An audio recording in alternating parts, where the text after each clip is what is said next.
মহাতারাম আল্লাহ পাক রব্বুল আলামিন দৈনন্দিন আল্লাহ তাআলা কাবা শরীফের উপর 120টি রহমত নাযিল করে। সুবহানাল্লাহ। আল্লাহ তাআলা কাবা শরীফের উপর দৈনন্দিন দিনে এবং রাতে আল্লাহ তাআলা কাবা শরীফের উপর 120টি রহমত নাযিল করে। সুবহানাল্লাহ। মুহতারাম হাজির, এই সম্পর্কে আল-মুজাবুল কারীম লিত-তাবরানীর 11495 নং হাদিসের বর্ণনা।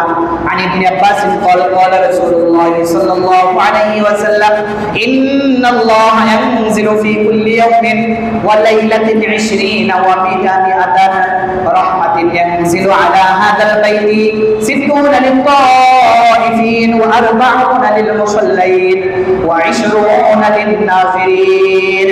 হযরত ইবনে আব্বাস রাদিয়াল্লাহু আনহু থেকে বর্ণিত, তিনি বলেন আল্লাহর নবী সাল্লাল্লাহু আলাইহি ওয়াসাল্লাম বলেছেন, নিশ্চয়ই আল্লাহ তাআলা প্রতিদিন এবং প্রতি রাতে 120টি রহমত নাযিল করে কাবা শরীফের উপর। সুবহানাল্লাহ।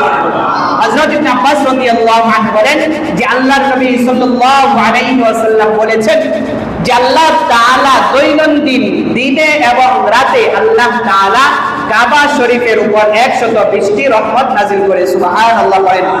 মুহতারাম হাজিরিন, আল্লাহ পাক রব্বুল আলামিন যারা এই কাবা শরীফকে তাওয়াফ করে, আল্লাহ তাআলার ঘর এই কাবা ঘরকে যারা তাওয়াফ করে, আল্লাহ তাআলা তাদের উপর 60টি রহমত নাযিল করে। সুবহানাল্লাহ। এবং যারা এই কাবা ঘরের মধ্যে নামাজ আদায় করে, যারা নামাজ আদায় করে, আল্লাহ পাক রব্বুল আলামিন ওই ব্যক্তিদের উপর 40টি রহমত নাযিল করে। সুবহানাল্লাহ। এবং যারা ওই কাবা ঘরের দিকে তাকিয়ে থাকে, যারা শুধু ওই কাবা ঘরের দিকে তাকিয়ে থাকবে, আল্লাহ তাআলা ওই ব্যক্তিদের উপর 20টি রহমত নাযিল করে। সুবহানাল্লাহ।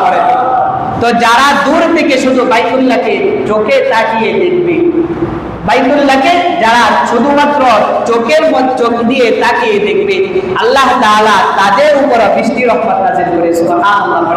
তো আল্লাহ পাক রব্বুল আলামিনের ঘর এই বাইতুল্লাহকে কত সম্মানিত করেছে।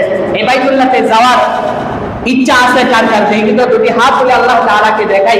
আল্লাহ পাক রব্বুল আলামিন যারা তুলছে না, এরা মনে হয় যাইতো না। বাইতুল্লাহ যাওয়ার নিয়ত নাই। হ্যাঁ, এই ঘুমাইতেছে কে? এই ঘুমাই কে? কি কইতাছে? ঘুমাই কে? আরে আলোচনা মধ্যে ঘুমাই।